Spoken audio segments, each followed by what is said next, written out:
Every 40 seconds, people are going missing. Luckily, TRYRED County has a missing prevention program to help find those missing people. But little did we know, the foundation isn't as helpful as we'd hope. With that being said, today we're going to be exploring the TRYRED Witness Archives series found on the channel with the same name, specifically Season 1. As always, my name is Estrella, and if this topic catches your interest, sit back, relax, and let's begin. TRYRED Witness Archive, Missing Child.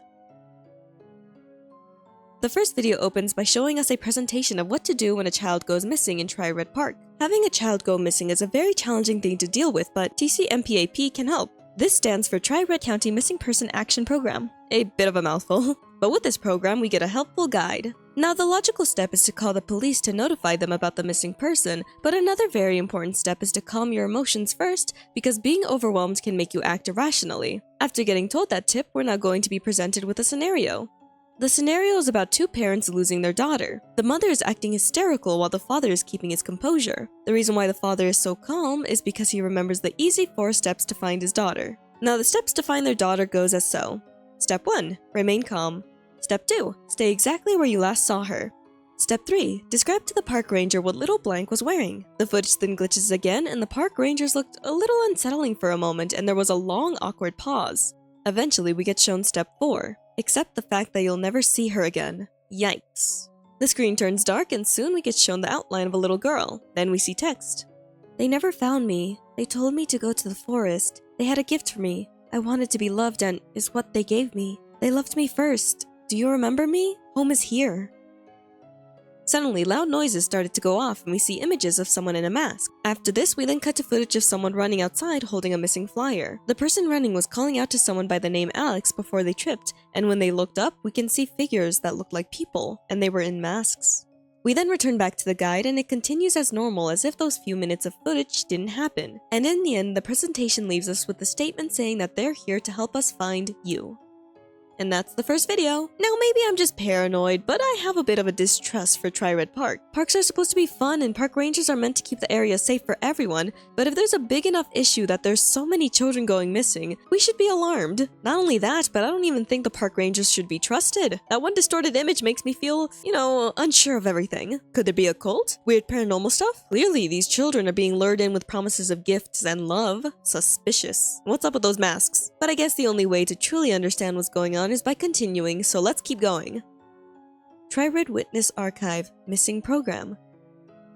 It begins with static before proceeding on to Channel 4 and its upcoming programs. The program we'll be seeing is Bath Time with Mr. and Mrs. Scrubby. It seems to be a hand puppet show, and in this episode we're going to be taught how to love ourselves. Mr. Scrubby seems to be in a bad mood because they can't make any friends, and the reason why is because they're stinky. Mrs. Scrubby then told him that he should take a bath, and that's one way to love themselves. Self-care. Strangely enough, Mr. Scrubby doesn't know how, so Mrs. Scrubby is going to teach us how to properly bathe. However, the final step was alarming. To love yourself, she told the audience to always cut long ways. We then see an image of someone's wrists, and you can probably guess what this means. Don't listen to Mrs. Scrubby, obviously. Afterwards, the footage starts to glitch and distort, and we see a symbol of a circle with an X that looks similar to the one that we saw in the gas mask photo from the previous video. But that was a quick distraction, and we return back to the show. And to help us remember these steps, they sang a song. Rinse, wash, repeat. Rinse, wash, repeat. But at some point, the caption said something different. Feed, forgotten, repeat. We then stayed on the still frame of the show for a few seconds before continuing on to an alert. It's about Alex Garcia, who went missing at TRYRED Park. If you've forgotten from the previous video, we saw footage of someone running and calling out to someone by that same name. She's 15 years old and she hasn't been seen since January 13th. We're also given a number to call, likely for those who might have information about her.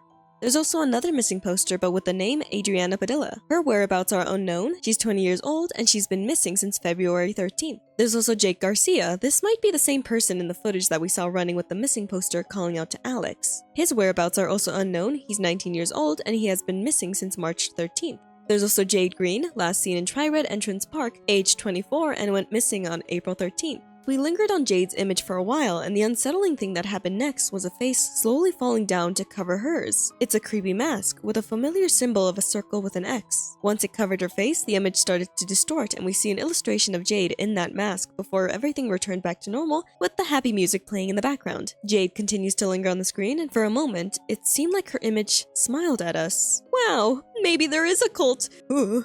Now let me share you my quick theories before continuing. There's a cult of people wearing masks in TRYRED Park who are snatching people up, and I believe the reason why they're taking people is to feed them to something. The reason why I believe this is because remember back to the puppet show when they were singing and the text said, "Feed, forgotten, repeat"? Maybe this cult is feeding people to a strange entity, those people soon get forgotten, and the cycle repeats. That's my initial guess. And if I'm wrong about there being a strange entity thing that this cult is worshipping and feeding people to, then maybe they're just taking people and brainwashing them to join their cult or to be used as sacrifices, different from being consumed by something. Then again, these are just my initial guesses, but I am very positive that there must be a cult involved. It seems like an obvious assumption because whenever we see those symbols and people wearing masks, it seems like an obvious cult. And Jade here is very suspicious.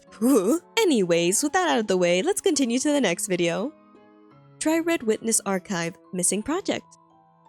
It opens with the TCMPAP logo before switching to a computer screen, specifically a database. And after typing in Hernandez, that's when they get shown multiple saved archive files. The majority of the files seem to have redacted information within it, but honestly, I couldn't understand a single thing on the page. Am I blind? Regardless, we do see an image of a woman. After this, we then move on to an interview, specifically a job interview. The date is 3/29/22, and it's with Ethan Hernandez. Ethan is applying for the lead research position and is getting asked a few questions about his experience. He graduated from college and has a criminal justice degree. He has aspirations to help the town and he wants to help get to the bottom of many of its issues. The interviewer then questions how Ethan can handle stressful situations and how he heard about the position. Ethan answered by saying he'll take a moment to collect his feelings, but let his determination drive him forward, and he heard about this position through his father, who's a retired police officer. And apparently his father was working on a case before retiring, and Ethan wants to help continue the case to give his father closure. He also just wants to live up to his father's legacy. The interviewer then asked Ethan about a time he took a leadership position, and Ethan then reveals that he knows someone by the name Jade.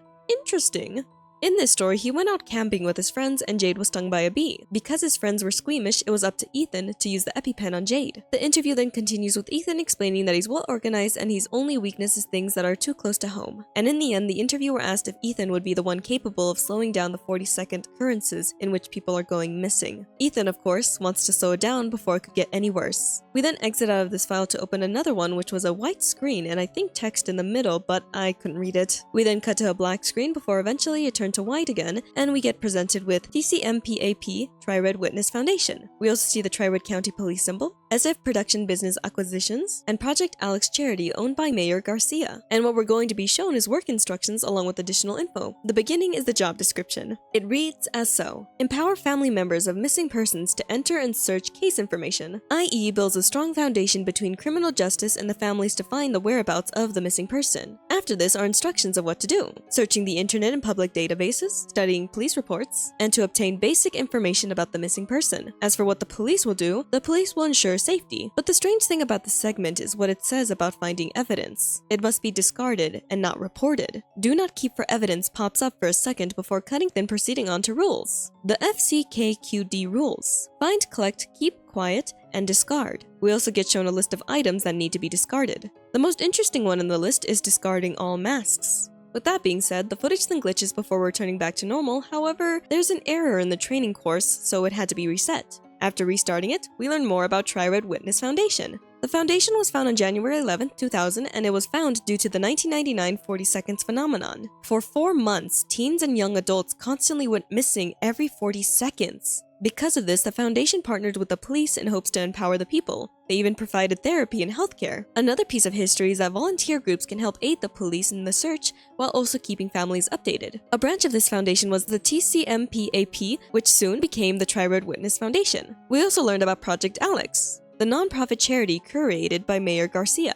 He was impacted by the disappearances, one being his granddaughter, which is why he started the charity. With these charity funds, it helps with cutting down trees surrounding the TRYRED area so the park would be more visible and accessible for TCMPAP. And don't worry about the trees going to waste, because the trees will be used to build more parks and benches inside the trails of TRYRED Woods. Anyways, we then proceed on to the next part, but there seems to be nothing. Just a black screen and the arrow appearing blurry. But eventually, we returned back to the explanation of the Project Alex, but then suddenly there was distortions, glitches, and the audio was corrupted as we see the Project Alex explanation, but it was blurred. We also see a glimpse of someone outside wearing a mask. Sadly, it was too blurry for me to make out the majority of what was shown. Regardless, we returned back to the course, but because of that error, we had to restart it again. So after restarting it, we then get shown the location of the foundation, but some of it is restricted for the public. There's 4 main areas and we get shown around the facility, and in the facility they hold a lot of information about the missing people and even carry important items. The facility is also where they hold meetings, set events, create posters, etc.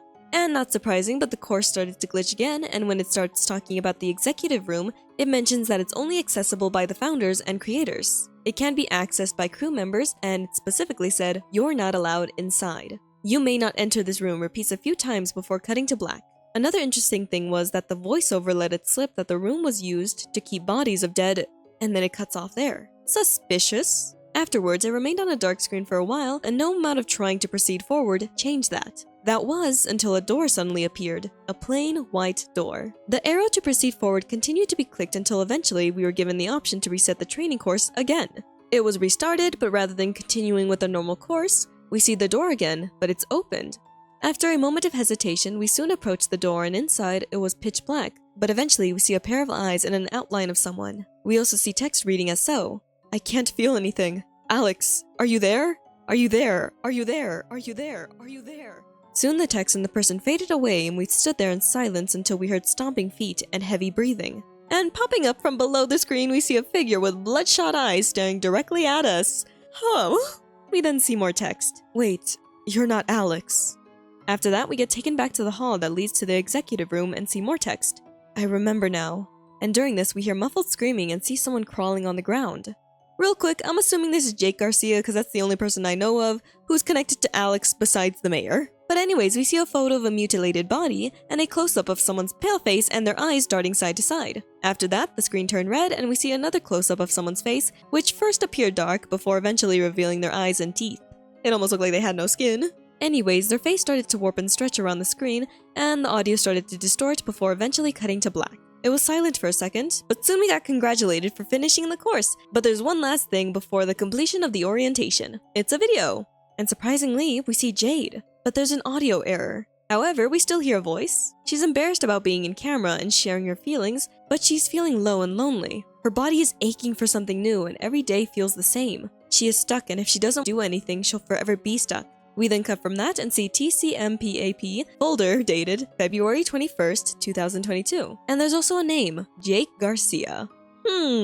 But ignoring that, we then get shown a slideshow created by Alexis Garcia. The date is 10/13th, 2021, and it's the history of TRYRED County, and it's for a grade 10 assignment for Wishlake High School. It was a simple slideshow, and an interesting segment was a story named The Lost Boy Found. The story is about a little boy who prays in the woods alone for his mother's health and to pray for cleaner air for his village. But that's not the interesting thing. The interesting thing was that he prays to a big tree, and we learn that the tree moves.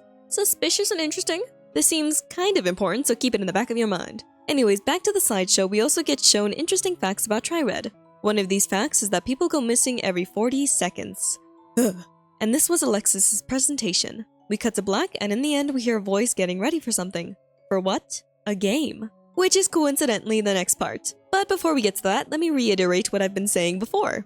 TRYRED is strange, and despite claiming that they're helping, there's something suspicious going on within its foundation and in that park. For example, holding bodies in their facility and telling their workers to discard evidence, such as masks. Speaking of which, those mutilated corpses with frightening faces that seem to have been cut off. It makes me wonder, is the purpose for these masks to hide their cut off faces? But ignoring that for now, the unnatural events of people going missing every 40 seconds. If cults are involved, what kind of supernatural stuff is making that possible? And genuinely, are those missing people being used as sacrifices to be consumed, or are they being converted to join the cult? Maybe the latter. Whatever the case is, the Foundation must be involved. TRYRED Park is likely the hotspot for all these missing people, and the facilities are hiding things within its walls, and the higher-ups are probably bad people. Probably in the cult too. But enough rambling. If we want answers, we gotta continue. TRYRED Witness Archive, Missing Game. This is the longest of the series, so buckle up. This is going to be a long recap. It opens with a commercial for Marble Moon Funeral Home before switching to another channel with a commercial about Lexi Prox. It's $13 with TRYRED Wellness Insurance, and we also get shown some of the side effects, but that quickly zips by. To read a few: difficulty breathing, swelling of the face, mouth, and tongue, and causing thoughts of suicide. Lastly, if you or a loved one goes missing while on Lexi Prox, the number below must be called. The channel wasn't switched again, but it was about theater, so going away from that, we move on to Channel 4 News, which is focusing on the TRYRED City Council. The date is September 16th, 1999, and for before the board meeting, they had a discussion about TRYRED Chronicles getting a hold of the Durian case and the complaints from the people towards their police force. In response, they decided to make the TRYRED County Missing People Action Program, or as we already know, TCMPAP. After introducing it, they go on to explain the program, which we already learned about. Volunteers looking for missing people and having the police treat missing people as top priorities. A non-profit organization with seemingly good intentions, but of course the strange occurrences makes looking for these missing people quite a challenge. The channel was then switched again, but unexpectedly we get shown a group of people in masks turning towards the screen and the sound of an unsettling voice saying the words, "Noise, hellish, madness." Turns out it was just another commercial for a Spirit Halloween CD. It's basically sound effects and music. And the funny thing about this is that with each purchase, it comes with a free mask. How nice. The next commercial we turned to was one about TRYRED Park, but that was ignored, and later we get presented with Smile Fee Production, specifically their drinking game, George's Dollhouse. After that, we then see promotion for TRYRED University, and we also get shown a familiar building, the Foundation Facility. Ugh. It was closed to the public due to construction, but we then hear a window shattering, meaning someone is breaking in regardless. They entered the facility and used a flashlight to navigate their dark surroundings. The person filming found themselves in a record room. They took a document from the cabinets, and the one we see is from 1999, and it was likely assigned to Officer Hernandez since his name was on it. Opening up the document, we see it's about Gabriella Duran. Duran, we heard that name before. Anyways, we go on to learn that the incident happened in TRYRED Park. It was her birthday party with around 15 to 25 people. Witnesses stated that Gabriella was acting strange, not like herself. She was silent and constantly looking out the window towards the TRYRED Park. She lives close to the park, by the way. Anyways, after some time, she said she was going to, kill endgame herself and walked towards the woods. The others didn't follow her because they assumed she was under the influence and just saying things, but she never returned. And according to a witness, they stated that everyone was drinking and they even played a creepy game that made them drink some more. What was that drinking game? George's Dollhouse. Spooky! Anyways, another witness said that Gabriella was also playing that game but was quiet during the majority of it. Additionally, after the game ended, this witness left early and they saw her by the window, staring at the TRYRED Park, as mentioned before. After that, the next thing we get shown in the document was case number 248, and it had sticky notes with a familiar symbol of a circle with an X. There was also a cassette tape that said TRYRED Radio University. It was a recording of two radio hosts for TRYRED University talking about Gabriella. Turns out Gabriella was one of the university students. And strangely enough, the blame was pinned on a cursed video game, which is George's Dollhouse, but it was treated more like a joke and an urban legend. The radio host then introduced a guest who turns out to be Gabriella's closest friend, Layla. Layla complains to the two radio hosts that the police are practically useless in finding her friend, and she even vents about how no one, not even search dogs, are looking for her. After this, the host asked her about the game, which she was hesitant to talk about, or legally she can't talk about it. She then vents some more about the 40-second phenomenon while continuing to say that the police are useless. But that isn't the only problem, because she saw students on campus dressing up as the things from the game and are outside her residence. Suddenly Layla goes quiet, which confuses and worries the two radio hosts. When they didn't get a response, they quickly stopped the broadcast. Now, returning back to the documents, there was instructions to go find a specific container. We then see footage of people on the road and even see TRYRED University's campus. That soon got interrupted when we returned back to the documents. On top of the documents was a child's drawing of 3 people, but there was also sticky notes around it. An interesting sticky note was an illustration of trees and text saying, "What is in TRYRED Park?" As for the audio, we hear a man and a woman talking. First, it begins with a man calling out to someone by the name Jacqueline and asking if she let Ethan into his room. Jacqueline then argues that Ethan just wanted to give his father a drawing, and what's the harm in that? By the way, my guess is that the man is Officer Hernandez. These documents are obviously his responsibility, and we learned from the interview recording from a previous video that Ethan has a father who is an officer. So it's obviously him talking, and he's talking to his wife. We also learned that Officer Hernandez's first name is Uriel. With that, we continue to hear the two couple arguing. During the argument, she threw a low blow saying that he can't find any missing people and that he's dismissive towards her and Ethan. She also claims that he would only care about Ethan if he went missing. And I mean this, she went hard on him to the point she started to break down in tears. It was honestly kinda sad. And when the audio cuts out, we see scribbles covering the drawing that Ethan made for his father. More sadness. Dang! But stepping away from that, we then hear a phone call between Layla and Gabriella. Gabriella didn't want drinks for her party because she's barely 18, but Layla insisted. Layla then started talking about Dreamcast before suggesting to play the drinking game, George's Dollhouse, during Gabriella's party. Once again, Gabriella wasn't sure, but that's probably because she found the doll creepy. The call then ended, and after that, we then cut to a screen recording of the group playing the game George's dollhouse. In the group is Gabriella, Layla, Kate, and Dawson. Their conversations go as you would expect to hear from teenagers, or at least teenagers from those cheesy movies. They gossip, poke fun, make innuendos, tease, and overall are a little immature. And as we learned from the witnesses' accounts, Gabriella was indeed quiet during the game. But ignoring that for now, the group of friends started playing Truth or Dare and Trivia. One of the trivia questions was a little dark, while another referenced Mr. and Mrs. Scrubby. After that, we cut to ballroom dancing, which is actually just the end of a movie, and then we see a view of a room. Text also appeared on the screen, but the stupid lamp made it difficult for me to read. Regardless, the most interesting thing I managed to catch was, "I'm forgotten after all." This actually reminds me of the first video. But cutting away from that, we return back to the game screen, but suddenly we see Gabriella's photo in the center. Her face started to warp and eventually became distorted along with the audio. Everything was pretty crazy, but that ended abruptly and we returned back to the friends playing the game. But there was a bit of a problem. The three friends tried to rush Gabriella into answering the question, but she was quiet and staring blankly. The trivia then ended and Kate left because Gabriella was too much of a bummer for her. Not wanting to play with a player down, Dawson called Jesse over to play instead. And the next game that was played was Never Have I Ever. And the strange thing about this segment was that each player was represented with a mask. But ignoring that for now, one of the questions was if they ever met a famous person, and Layla has met the TRYRED Chronicles, who are apparently journalists. After this, more questions were asked, and the last question was, have you ever been called an angel? That was soon interrupted with a pop-up for some friendly competition. Each player was given a square and they had to illustrate the prompt. First a cat, then a car, but sadly the game was corrupted and they returned back to Never Have I Ever. At this point, the group of friends got tired of the game and both Dawson and Jesse left. Layla also asked Gabriella if she could leave too, but she didn't get a response, so she left after a few seconds of awkward silence. Now Gabriella's alone, but unexpectedly the game switched back to friendly competition. The question asked, what is a perfect day? However, the game didn't allow Gabriella to draw. The screen then turned black before returning back with illustrations of its own. A noose, some trees, a broken heart, and what I believe to be a knife. Those drawings were then covered with missing posters of Gabriella before switching to black. Okay. We then suddenly get shown the TRYRED Channel 4 media cartoon. A Perfect Day is the title, and it's about a princess. Once her life is full and ready, she'll rest in the forest for eternity. The princess is gorgeous and full of joy. We learn about the things she loves, and one of the things she loves is being inside, but suddenly we hear knocking and see the princess's concerned face. The queen entered the room and complained about the princess's short hair. She pulled on the princess's hair and I think that made it grow, or she tore it out, I don't know. Anyways, the queen then lectured the princess and tells her to do her makeup in order to cover her acne. We then see the princess looking into the mirror and she's now a new person? She's faceless if you ask me.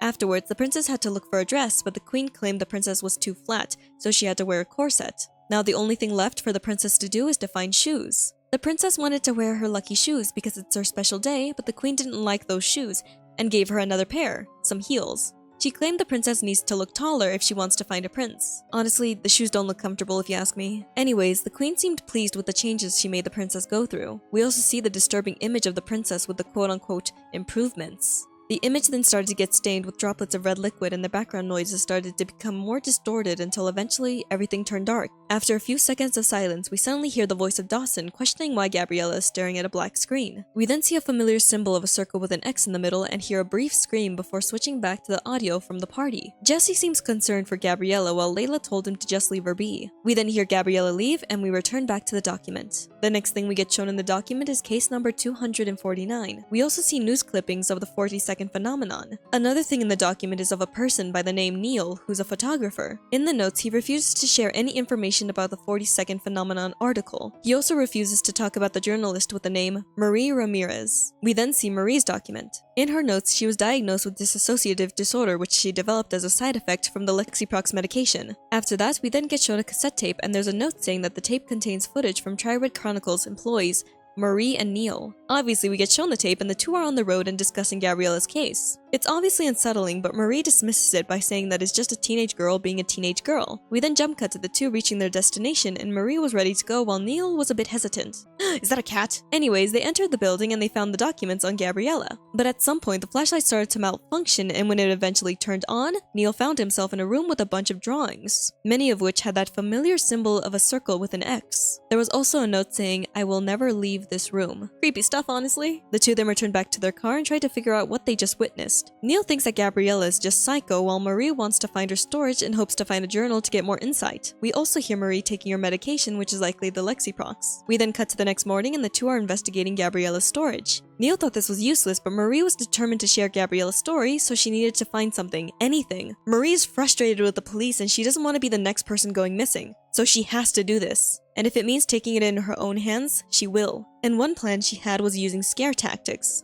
claiming that people are going missing every 40 seconds. Neil thought this was a crazy plan, but Marie didn't care if people believed it or not, as long as it caused outrage and brings more attention towards the woods. Neil didn't want to spread lies, and they continued to argue until eventually they went their separate ways. The footage then cuts and we switch to a news broadcast talking about Juliana Gallo, who was found dead on January 9th. According to family and friends, she was acting strange and silent before her death. She rarely gave proper responses, and when she did talk, she talked about needing to do something that was going to financially help them. We also learned that Juliana's father didn't get any answers from the police, so he turned to Marie, the journalist. Juliana's death was suspicious, and it's suspected that her death might be connected to other suicides in the town. The news broadcast then ended with some glitches and distortions, and we continued on with the TRYRED Witness Foundation. It's a health warning, and it mentions the medication Lexiprox. The medication exposes users to risks of addiction, and this could lead to overdose and death. Regardless, the drug was still used, and we're going to be learning a bit more about it. For the past 2 years, TRYRED Texas has had a steady increase of children and young adults with paranoia, so the TRYRED Witness Foundation has developed a drug for this. What's the drug?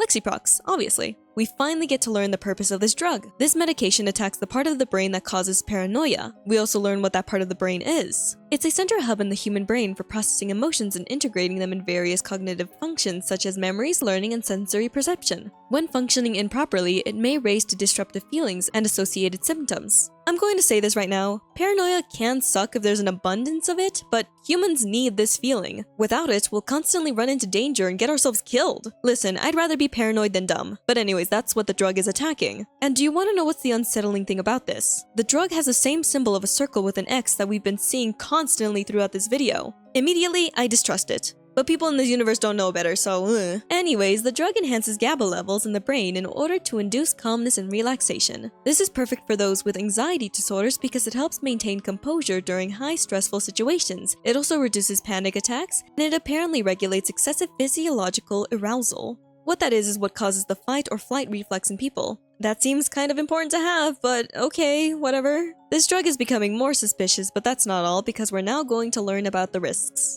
Besides the obvious, which is addiction. Drowsiness, impaired coordination, blurred vision, and confusion. After this, we then get shown the tests and trials conducted by TRYRED Witness Foundation that involves the tablets of that drug. But here's the kicker, the patient for these tests was Juliana Gallo. You know, the dead one from the news? Okay, there's so many dead ones, but the latest one that we learned about in the news broadcast. Now the date is November 14th, 1998. We hear Juliana talking about why she's doing these clinical trials. It's for the money. And for these trials, she has to record herself and that's what we're listening to. She then goes on to explain that the drugs should be kicking in around 8 weeks. She's not sure if the medication will work, pero supongo que veremos, which means, I guess we'll see. We then hear the recording for December 1st, and according to her, she seems more relaxed. But a little too relaxed. She missed work and surprisingly didn't care about it. This is strange because the reason she got into these trials in the first place is for the money. So she's clearly stressing about the money, so missing work is, you know, a little unusual for her. But anyways, the main source of her distraction seems to have been a TV show. Damn. We then proceed on to December 8th, and she mentions that she wants to eat more of the medicine because it tastes so good. Of course it's bad, don't do that. She then goes on to say that she hasn't been feeling scared lately. Usually when she goes to sleep with the blinds open, she feels frightened, but now she can sleep with them open and not even care. Useful tip, never sleep with your blinds open, people. You don't want no stalkers. Moving away from that, the date is now January 1st, 1999, and Juliana is talking slowly, and she said she slept through Christmas. We then move on to January 4th, and she tells the people making these drugs to reconsider making them. At this point, she's no longer relaxed.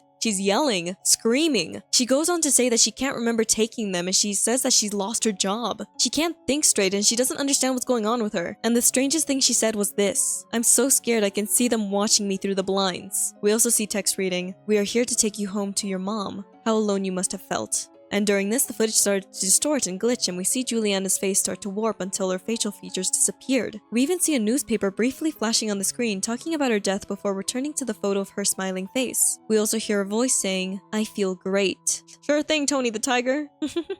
Anyways, we then cut to the earliest commercial that we saw in the video. But it's not actually a commercial. It's a memorial for all the loved ones that died or went missing and some information about them. There's even familiar names such as Julianne and Alex. Sadly, this memorial was disrupted when the photo frame started to have distorted images within it and text reading, "It's your fault, across the void, coiled in Orn, you are weak."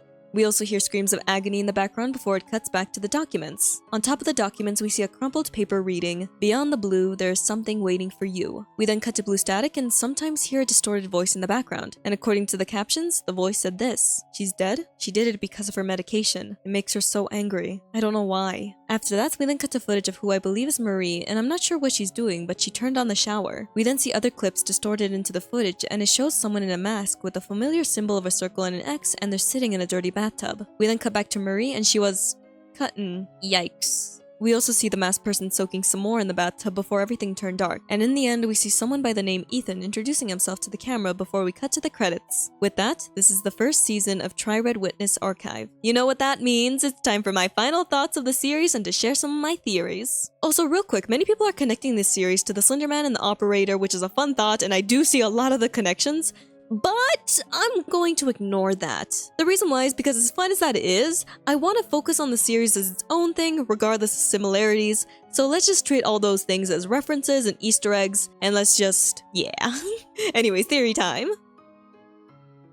I believe that there indeed is a strange deity, entity, thing in TRYRED County that is stealing people away, and because of this, many of the residents are stressing out. And like I keep mentioning before, there's obviously a cult in this town, and this cult is obviously worshipping this entity that is stealing people away, and the way you can identify them is with their mask and symbols. And what exactly is happening to those missing people? They're either being converted to join the cult, or they might be used as sacrifices. They might also be trapped in technology, because you know, we saw Jay calling out to his sister and being like, "Where are you?" I don't know, that's a guess. Sacrificing or joining, it's one of the two. Another thing I'm positive about is that the people in the cult are infiltrating a lot of higher up positions in the county, meaning the reason why the police are so terrible at their jobs is because the cult is actively hindering their investigations. There's moles, infiltrators, backstabbers. Additionally, outside of the police department, the other cult members who also have high positions in power are likely the ones responsible for creating many of the organizations that we learned so far, or at least are responsible for influencing the creations of it. And one of those organizations are responsible for creating the Lexi drug. The one that's very bad for you. I'm telling you, these drugs are not made with good intentions. Especially with that symbol on it.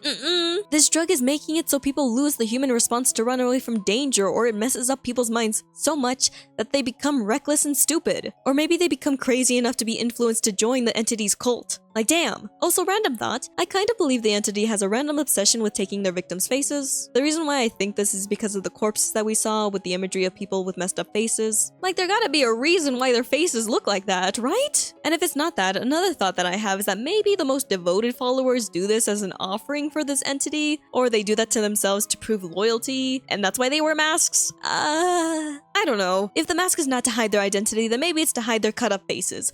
Anyways, back on topic. The 40-second phenomenon. It was a lie created by Marie, a journalist, to bring more attention towards the woods, but there is still a little truth behind it because many people are in fact going missing, but I doubt that often. Just enough to the point that it's concerning. But anyways, like I mentioned before, Marie made this lie in order to bring more attention to the missing people cases, but because she's taking the Lexiprox medication, she went a little crazy and ended herself. And maybe her blood was used for a ritual or sacrifice? I don't know. The person in the mask was enjoying the bathtub though.